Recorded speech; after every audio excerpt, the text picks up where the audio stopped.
একদিন সন্ধ্যার সময় আমি ইফতারি করার পরে আমার এত পরিমাণে ফুচকা খেতে মন চায়, মানে আমি কি করব।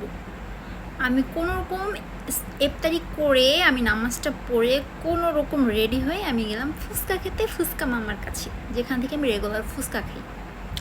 আসার সময় আমি দেখলাম রাস্তার পাশে একটা এই মোটা টাকার বান্ডিল, 1000 টাকা নোট, মানে বান্ডিলে সব 1000 টাকা নোট।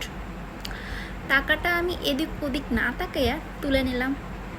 বাসায় এসে আমি কাউকে কিছু বলি নাই কখন সকাল হবে আর কখন আমি যাব যমুনা ফিউচার পার্কে।